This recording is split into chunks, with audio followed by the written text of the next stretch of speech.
políticos que vienen de un mundo distinto a la política tradicional, de los partidos tradicionales. Hablábamos antes de ir a la pausa de algunos nombres, en particular Ronald Reagan, que de ser un actor fue gobernador de California y luego fue presidente de los Estados Unidos. El mismo caso de Donald Trump, viene del mundo empresarial, de la televisión y llegó a la presidencia de los Estados Unidos. Fujimori fue también un outsider, venía de ser rector de una universidad en Perú y llegó a la presidencia de esa república. Algunos dicen que Hugo Chávez fue un outsider porque viene del mundo militar y llegó a la presidencia de la república. Zelensky. Hay ejemplos buenos y ejemplos malos de lo que puede hacer un outsider. ¿Cómo lo ve Emilio Graterol? Mira, el mejor outsider, parece una ruleta el tema de los outsiders, que ¿no? me gusta comparar a mí es José Antonio Páez. José Antonio Páez es un tipo que viene del pueblo, que viene de abajo de la gente, que se hizo a sí mismo, que terminó siendo un hombre súper culto y todos conocen esa historia.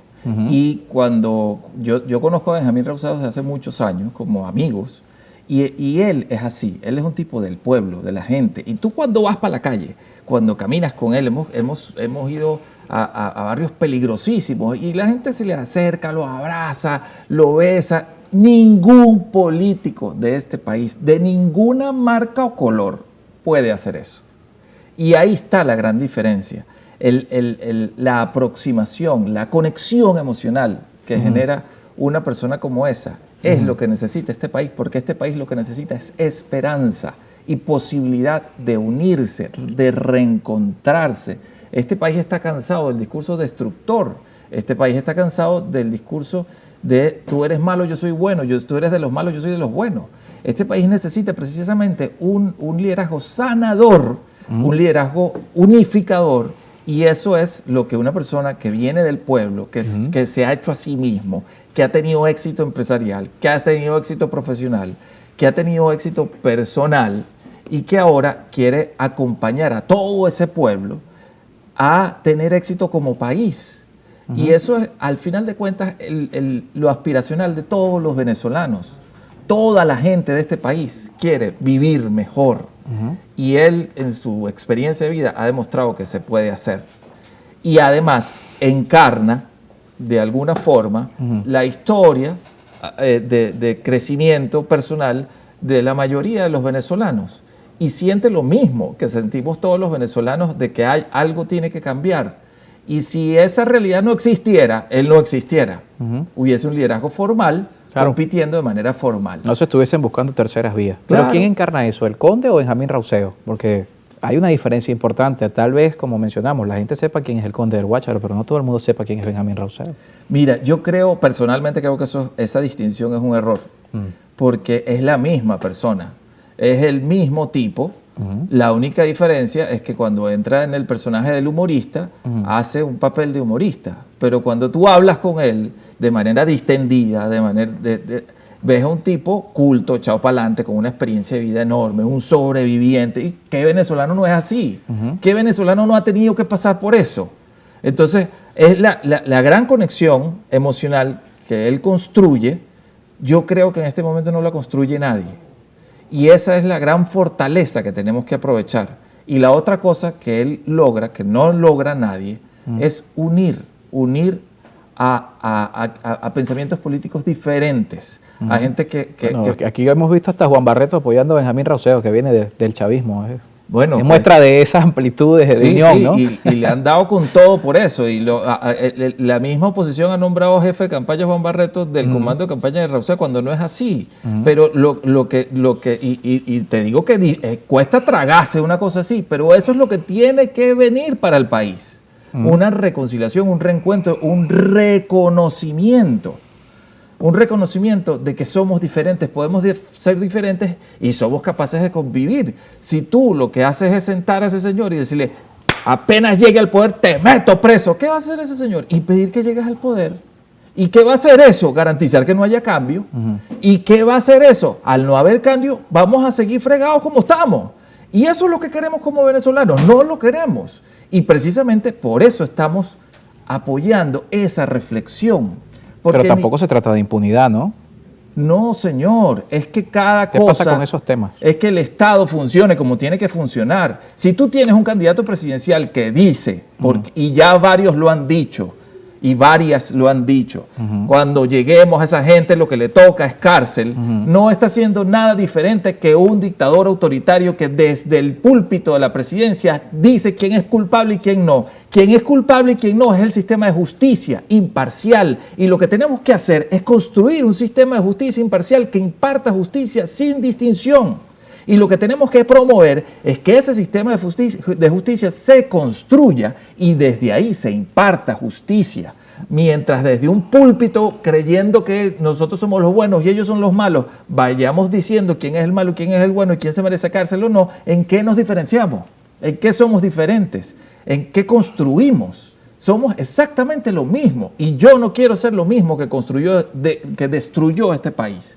Y yo estoy seguro que esos venezolanos que salen en los mercados, que salen en los barrios, que salen en los sectores populares de este país a abrazar a la persona que le causa una sonrisa y le causa esperanza, piensan igual que yo. Y por lo tanto yo quiero estar con ellos, como él está con ellos, como él es pueblo, él es gente, él es buena gente venezolano de a pie.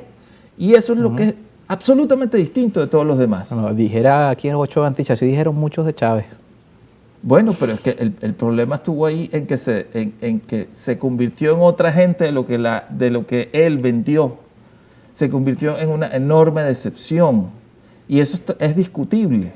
De alguna manera, hay muchos que nunca votamos por él, pero muchos creyeron en él. Claro. Y eso tiene que interpretarse, tiene que estudiarse, tiene que buscarse un porqué. Porque esas cosas no pasan por casualidad. Vamos a revisar la participación de la audiencia, respuestas cortas para darle mayor participación a nuestros televidentes. Comenzamos con Luis González, que nos escribe desde Santa Teresa, desde Santa Lucía del Tuy. Soy Luis Alexis González, específicamente del Rosario de Suapir. Es necesario que entiendan, por favor, que deben ir unidos todos para las elecciones presidenciales, ya que este gobierno es muy tremendo. Unidad y más unidad, venceremos a este gobierno. Soy jubilado de educación y mi situación es crítica. Claro que sí, hay que tener unidad, pero unidad de país, de todos. Juan Carlos Cardosa desde Guasdualito, Alto Apure, pero la culpa de esa apatía y la falta de fe en el país nacional hacia los partidos y los políticos la tienen los mismos partidos y su dirigencia, la misma narrativa política impregnada de demagogia, populismo y mentiras. Claro, cero reflexión, cero rectificación y por eso aparecen personajes como Benjamín Rousseau. Teodora Marín nos escribe, saludos para Teodora que siempre nos escribe por allí desde Margarita, en el estado de Nueva Esparta. Buenas tardes, eso es lo que queremos, un liderazgo nuevo que surja a alguien que nos pertenezca a los mismos no pertenezca a los mismos de siempre. Ya basta de lo mismo. Por acá también nos escribe desde Monagas, el entrevistado podría decir en qué se basa para decir que María Corina Machado está inhabilitada. Ella fue inhabilitada por el año 2015 y ya pasó tiempo de eso. Benjamín no es un outsider, ya que él fue candidato contra Chávez en 2012 y también fue candidato a gobernador, por cierto, en Anzoátegui. Pero no es parte del sistema. No es parte del sistema y todos los demás han sido parte del sistema durante 20 años. Y lo de la inhabilitación no lo digo yo, pregúntenle al oficialismo. Y entonces, bueno, tú dices, vamos a seguir repitiendo el mismo error. Yusmari Estudillo nos escribe desde Maracay, Estado de Aragua. Buenas tardes. Pregunta para el invitado, ¿qué otro presidente tiene o ha tenido un plan de gobierno como el que tiene Benjamín? ¿O cuál otro presidente ha tenido una preparación como esa, aparte de Caldera? Mira, él tiene varios doctorados, ha avanzado mucho en plan de gobierno, he conocido gente muy brillante en eso, pero además hay que entender que si, como decía la primera intervención, tenemos que buscar unidad, el programa de gobierno de la persona que lidere el cambio tiene que ser un programa unitario, consensuado. Y eso se tiene que construir después de que tengamos ese líder político unificador. José Ramón Aguilera desde Mantecal, en el estado de Apure. Emilio Graterón formó parte importante de Voluntad Popular desde su fundación.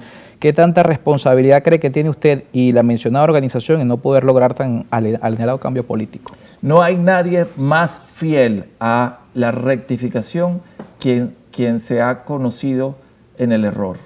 Y no hay militante más militante del antialcoholismo que el alcohólico anónimo.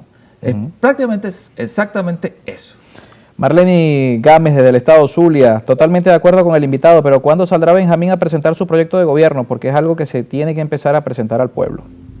En poco tiempo. Nosotros estamos planificando que arranque una campaña con todo a partir de que falten exactamente 100 días para las primarias. Tenemos una situación con las primarias, la primaria está en este momento en un estado de precariedad política enorme. Mucha incertidumbre, hay mucha hasta de la fecha. Hay incertidumbre. quienes especulan que no va a ser el 22 de octubre. Están solicitando la suspensión de la fecha. La Comisión Nacional de Primarias está sometida a una enorme presión y su actitud no ha sido contundente, pero también los candidatos, en vez de apoyar a la unidad, lo que se han convertido la mayoría en una dinámica de extorsión, que si no es así me voy, si no es así no participo, tal. Si no cambiamos esa lógica, es difícil que eso tenga resultado y vamos a tener que buscar una solución política diferente. Julio Díaz, desde Atarigua, en el estado Lara, nos escribe: buenas tardes, Carlos. Estoy de acuerdo con lo que dice el invitado. Venezuela necesita un presidente que venga a construir y no a terminar de destruir el país. Y también Antonio Hurtado, desde Maracay. Por favor, al exalcalde Emilio Graterón, Benjamín Rauseo sería una opción para el país, pero más allá de su apoyo al candidato, ¿cuáles son las propuestas para el país? ¿Cuál es el partido que lo va a apoyar esta candidatura para consolidar una plataforma política de fuerza? Gracias. Te repito que esto es un movimiento social, movimiento súper multicolor y súper multinivel, que no tiene las características de una política tradicional, y él no es una visión de política tradicional, así que tenemos que irnos acostumbrando a que como las cosas son diferentes. El gobierno que viene, varios invitados acá han compartido esta reflexión, el gobierno que viene no es un gobierno fácil, es un gobierno, en caso de que gane la oposición, de acuerdos, de políticas complejas de asumir, un gobierno que va a asumir con una asamblea mayoritariamente oficialista, un TCJ designado por esa asamblea oficialista, un CNE también complejo de su definición, y parece un gobierno que necesita de acuerdos políticos y de experiencia. ¿Cómo ven a Benjamín Rauseo, que viene de cero experiencia política en esa coyuntura tan compleja que se viene? El error está en la lógica. Si tú sigues con la lógica oposición-gobierno, eso será así. Pero si tú logras cambiar esa lógica a la construcción de un consenso nacional, y invito a leer a Mandela, y nosotros estamos siguiendo mucho el ejemplo de cómo se construyó el Congreso Nacional Africano y cómo se construyó el consenso para reconocerse mutuamente y comenzar el siguiente paso del país. Bueno, Mandela nombró vicepresidente nacional a Leclerc, ¿no? Bueno.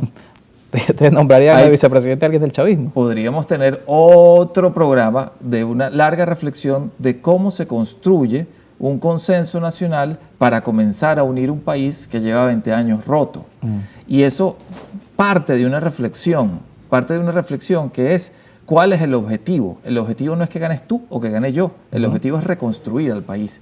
Y todo lo que haya que hacer para que eso sea posible, hay que hacerlo, aunque no guste, aunque sea difícil, aunque sea incómodo. Y eso no quiere decir impunidad, es hacer las cosas correctamente, no es sustituir a un tirano para poner otro. Bien, muchísimas gracias por acompañarnos esta tarde. Emilio Graterón con nosotros, exalcalde de Chacao y también dirigente político. Hacemos una pausa y al regreso Hilda Rubí va a estar con nosotros en estudio, coordinadora del sector salud del partido Un Nuevo Tiempo. Gracias como siempre a quienes participan en redes sociales. Recuerden, @EnContextoPisoI, @CarlosPeñalosa.